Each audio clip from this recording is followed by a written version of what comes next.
Então?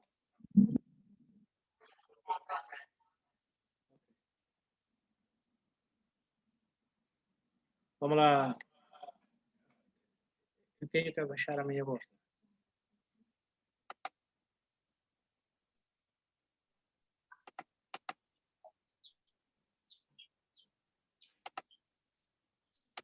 Mas não afeta a gravação. Okay. Muito bem. Então, meninas e meninos.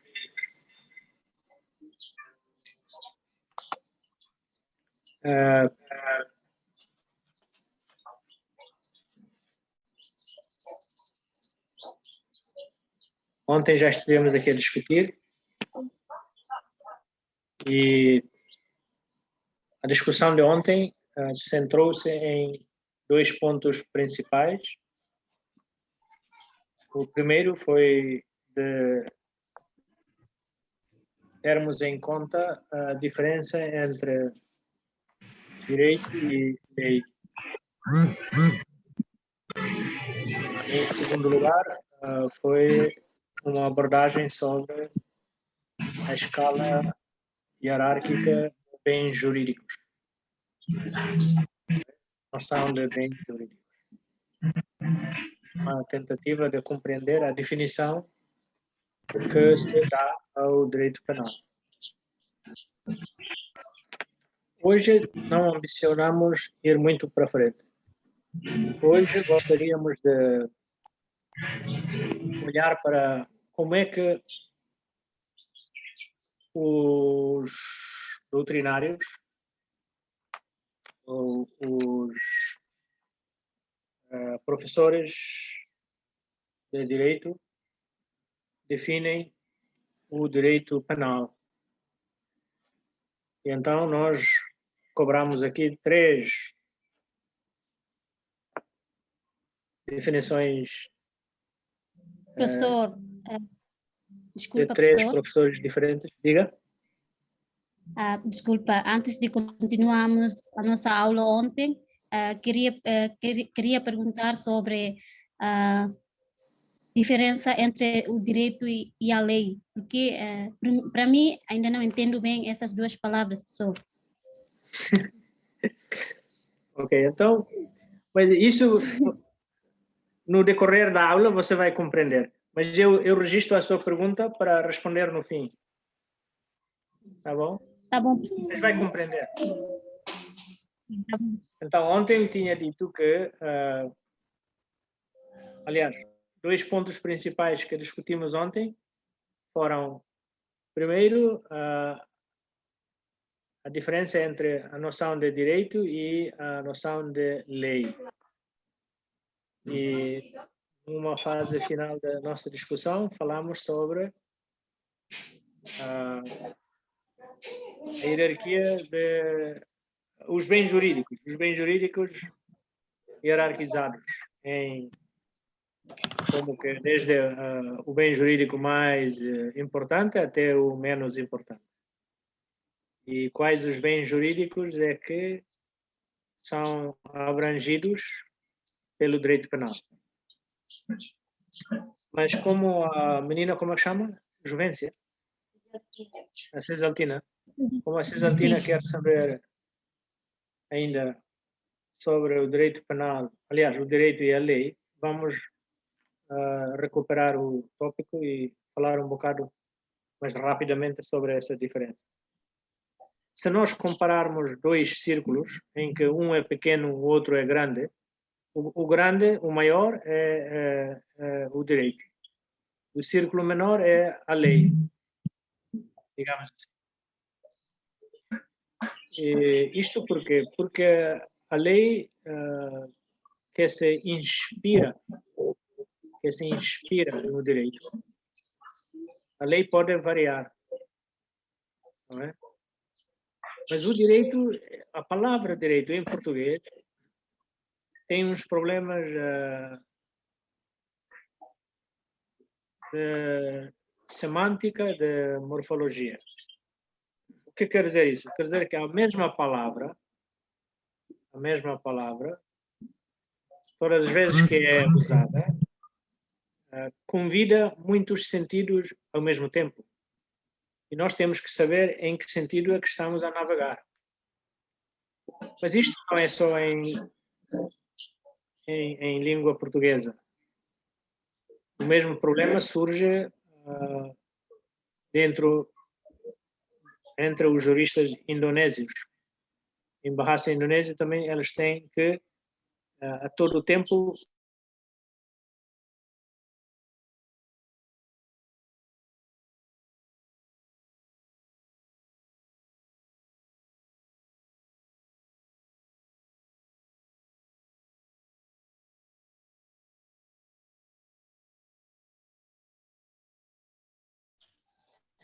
hukum e undang-undang. Hukum, undang-undang.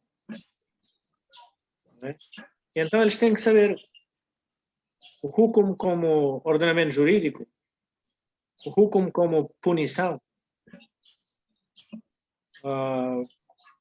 Depois tem o haq, que é o direito.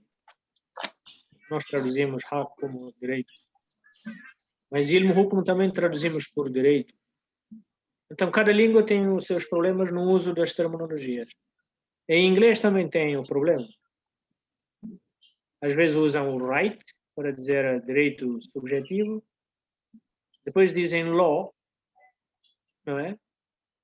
The study of law and the law system, sistema jurídico. Depois o right. Não é? O right como sendo o direito. Mas cuidado, por cada palavra em cada língua tem vários sentidos e pode complicar a questão. Então, no nosso caso, nós dizíamos que o direito tem vários sentidos. Um dos sentidos é a ciência jurídica. Enquanto ciência jurídica, ela ocupa aquele círculo maior, onde estão os princípios universais, onde está toda a doutrina acumulada de vários séculos, desde que o direito surgiu como uma área de estudo sistemático, vem acumulando as teorias, vem acumulando o aprofundamento do conhecimento, vem acumulando a jurisprudência. Portanto, há muita coisa científica acumulada durante séculos dentro dessa ciência jurídica.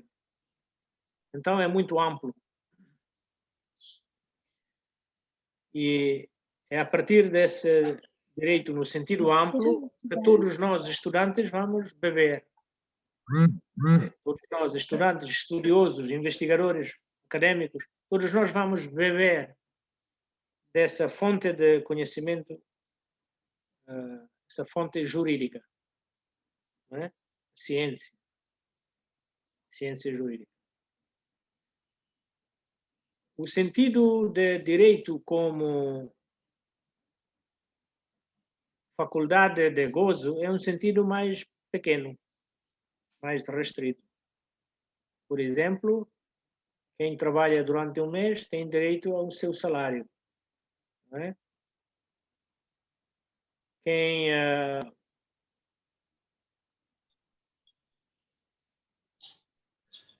deu dinheiro para pagar um objeto que comprou na loja, o direito dele é levar o objeto para casa. O dever dele foi pagar o preço. Então, o direito de gozo. Direito de falar. Não é? No tribunal, o acusado tem também o direito de se defender. Esses são direitos subjetivos. Faculdade de gozo. Isso aqui são momentos, digamos assim, particulares no sentido de momentos específicos que cada indivíduo pode reclamar. né? Tem um sentido no direito, o direito no seu sentido subjetivo, no seu sentido específico. Depois há o direito no sentido de conjunto de normas. O nosso ordenamento jurídico timorense também é direito. No direito timorense, por exemplo, não há pena de morte. Isso é um sentido do direito. É diferente do direito que é ciência, que nós adquirimos dos livros, da doutrina, da jurisprudência acumulada, da dogma jurídica, dos princípios universais. Este é o mais amplo. Agora vai se estreitando até o direito subjetivo, que é o direito individual, que cada um pode reclamar. E depois há o direito no sentido dos processos. Os processos devidos nos tribunais para se resolver um caso com justiça. Não é? A justiça, os processos judiciais, tudo isso é também direito. Então nós usamos a mesma palavra, mas cujo sentido pode variar. Então temos que ter cautela no uso do termo, em que sentido é que estamos a utilizar o termo. Portanto, a lei já é a especificação desse direito geral, ciência jurídica de que falamos. Então, por exemplo, cada país adota leis próprias. Explica-se, inspira-se no direito de ciência jurídica. Não é? Depois faz a lei. E a lei já trata de coisas específicas. Por isso que dizemos que a lei é uma tentativa de captar o direito. Por exemplo, uma senhora que faz bolos, né? Bolos e bolinhos. Essas senhoras têm, como é que se diz? Receitas. As senhoras têm emendas, né? Têm receitas. Mas para o aniversário elas fazem um tipo de bolo com um tipo de sabor, não é? Dependendo da mistura, da quantidade dos ingredientes. Para, por exemplo, casamento, fazem outro tipo de bolo. Para batizado, por exemplo, fazem outro tipo de bolo. Mas é tudo doce, não é? É tudo bolo. Em cada momento faz-se um bolo com um gosto específico, com os ingredientes específicos, etc. Tal e qual a lei em relação ao direito. O direito é aquele geral que fornece os elementos, mas não esgota. E a lei é aquela que faz a especificação do direito consoante o contexto, consoante a situação, consoante a prioridade da sociedade, do Estado, do país. Não é?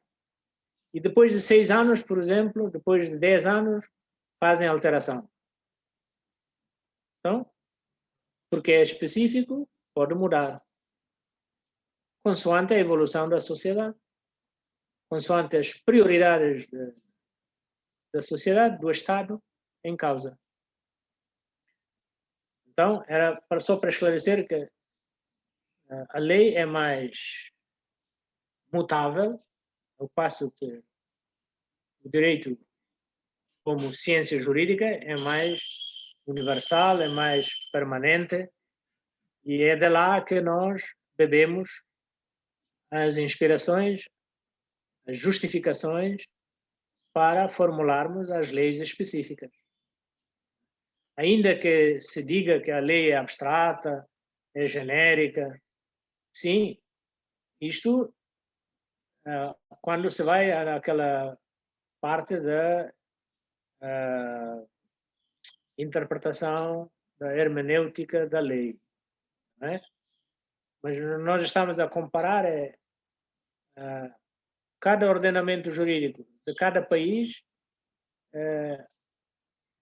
é adaptável ou adapta-se aos interesses da sociedade. Neste caso é mais específico.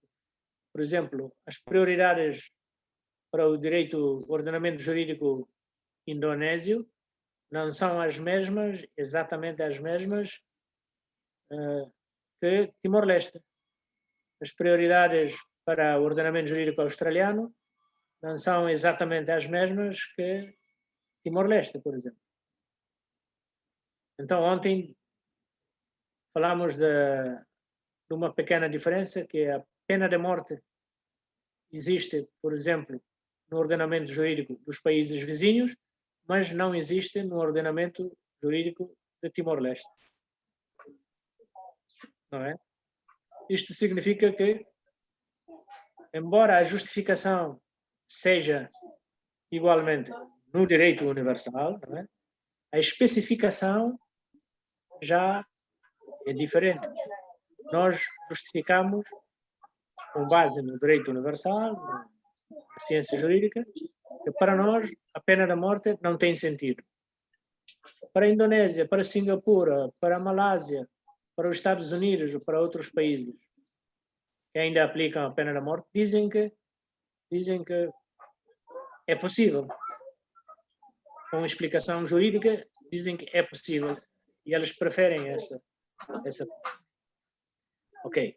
Então, vamos avançar para as definições. Vocês devem ter já o material escrito partilhado. O direito penal, conforme é definido por um dos professores, Freitas do Amaral, o senhor já faleceu, mas foi uma figura importante na comunidade jurídica portuguesa, já foi presidente das Nações Unidas, não é secretário-geral, presidente. O presidente só dirige as sessões durante 2 anos. Então, o Freitas do Amaral define o direito penal como, com palavras muito simples, ramo de direito público constituído pelo sistema de normas jurídicas que qualificam os factos ilícitos de maior gravidade social como crimes e estabelecem para eles as penas tidas por adequadas. Portanto, esse senhor liga 2 coisas. Primeiro, você tem que praticar um crime. Não é? E segundo, porque você praticou o crime, há uma forma de aplicar uma pena para si.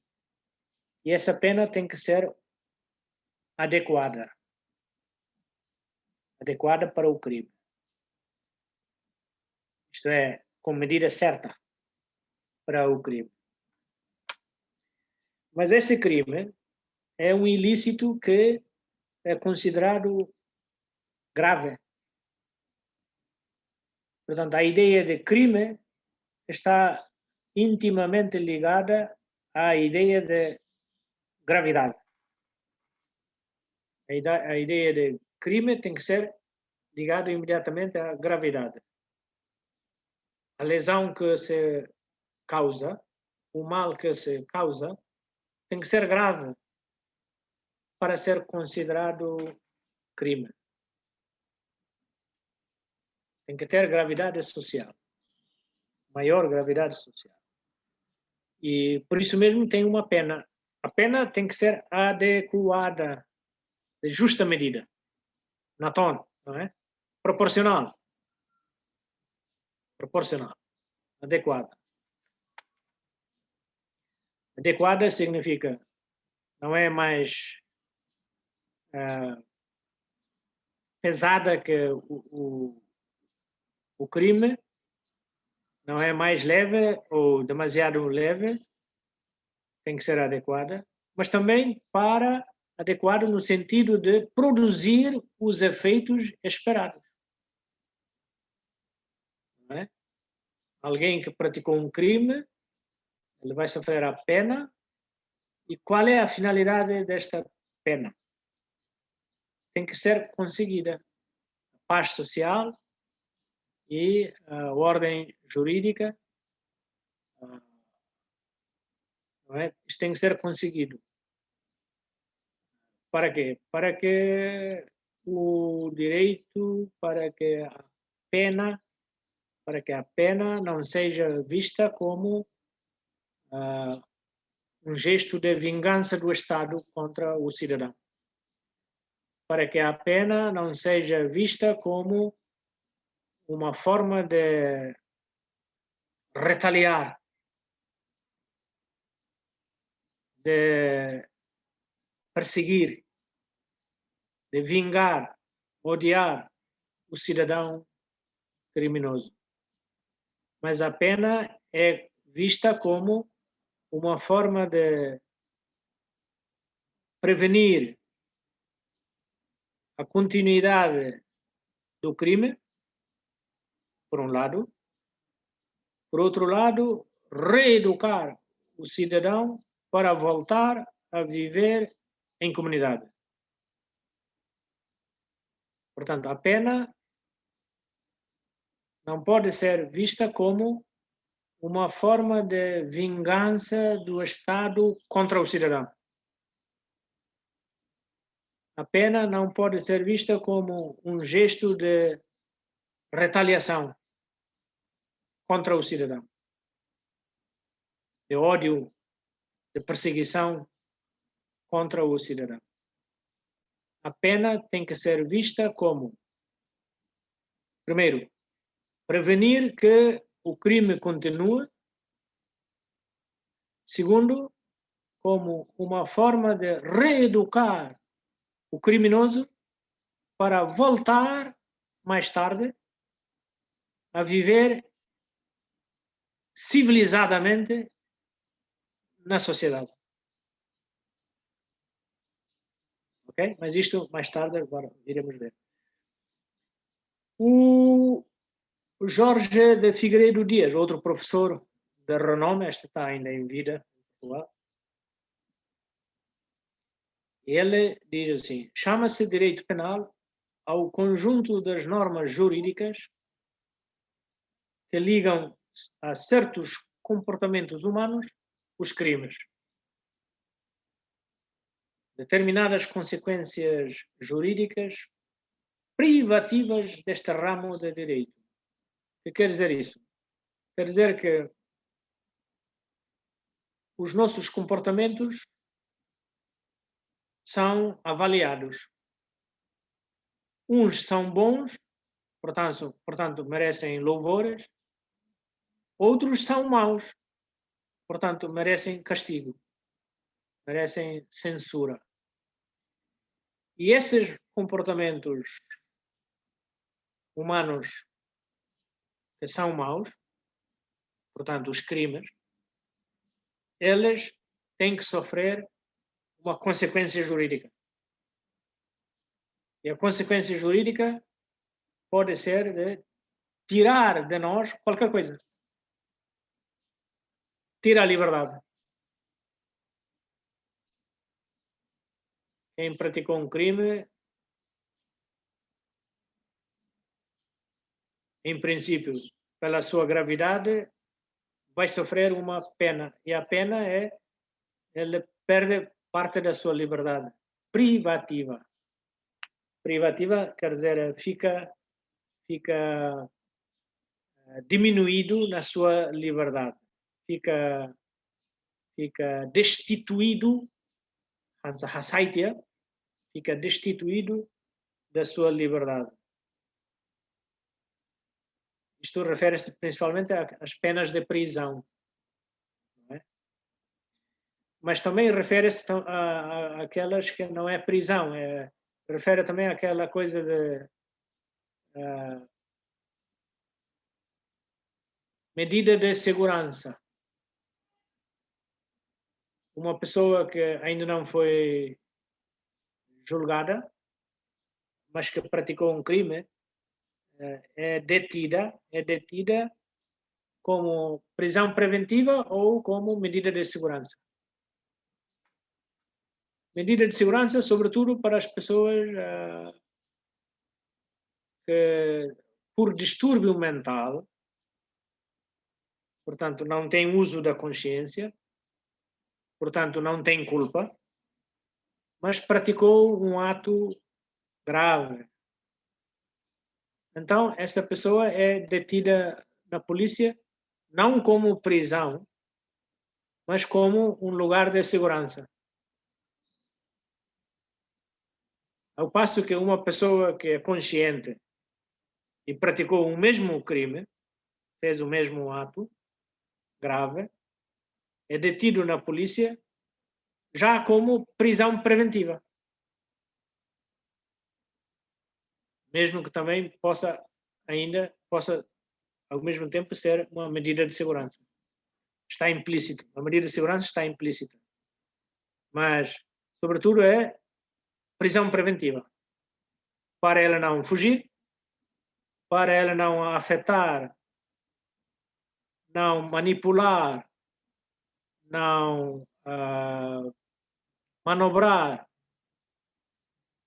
não deturpar as evidências, ele fica de prisão preventiva. E a polícia poder estudar em liberdade total, não é? Tudo o que é evidência. Se ele fosse mantido fora, ele podia interferir na integridade das evidências. Ele podia manipular as evidências. Ele podia destruir as evidências. Então, para que as evidências se mantenham íntegras, autênticas, essa pessoa que praticou o crime é detida como prisão preventiva, ao mesmo tempo como medida de segurança. É diferente daquela pessoa que é distúrbio mental, bullock, e fez um ato grave, por exemplo, incendiou uma casa ou feriu alguém, mas sem consciência, sem controlo, sem autocontrolo, sem sentimento de maldade. Essa pessoa é detida na polícia não como prisão preventiva, mas como medida de segurança apenas.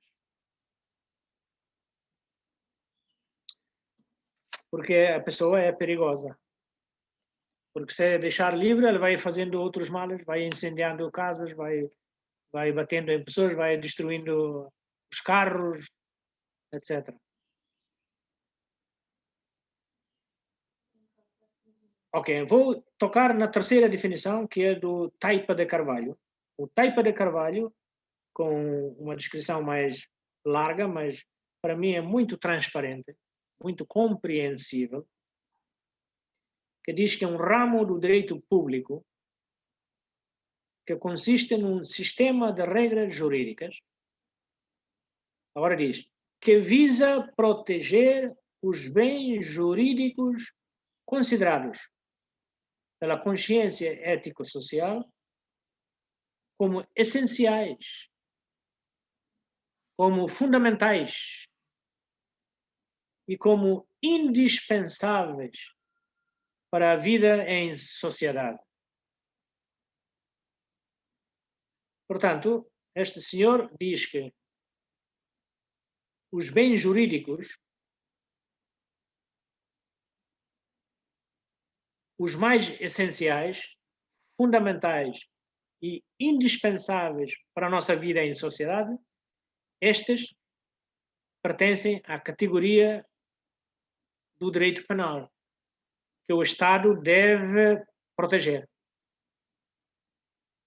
Por exemplo, o sossego das famílias nas suas casas à noite. É uma condição essencial para podermos manter a nossa vida em sociedade. Se cada noite qualquer família estiver perturbada,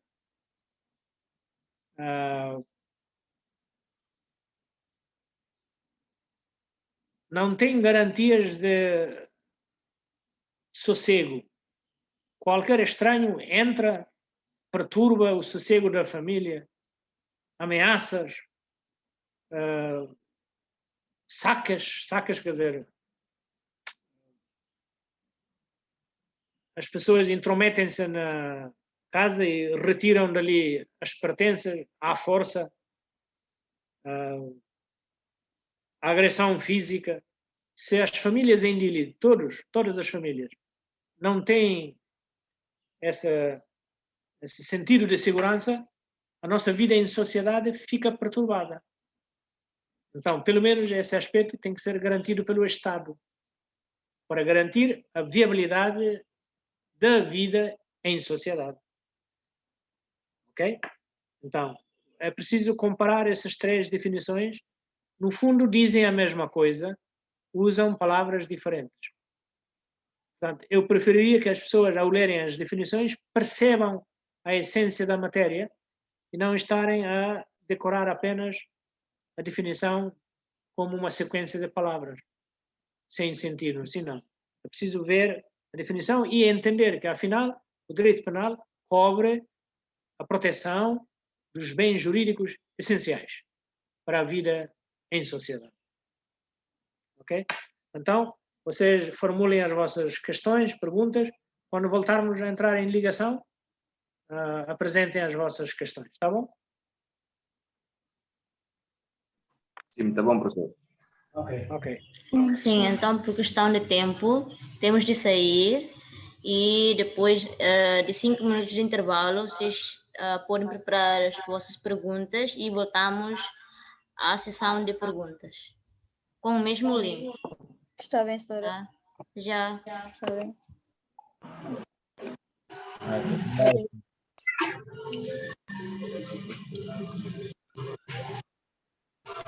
Gilman bonito, Gilman bonito.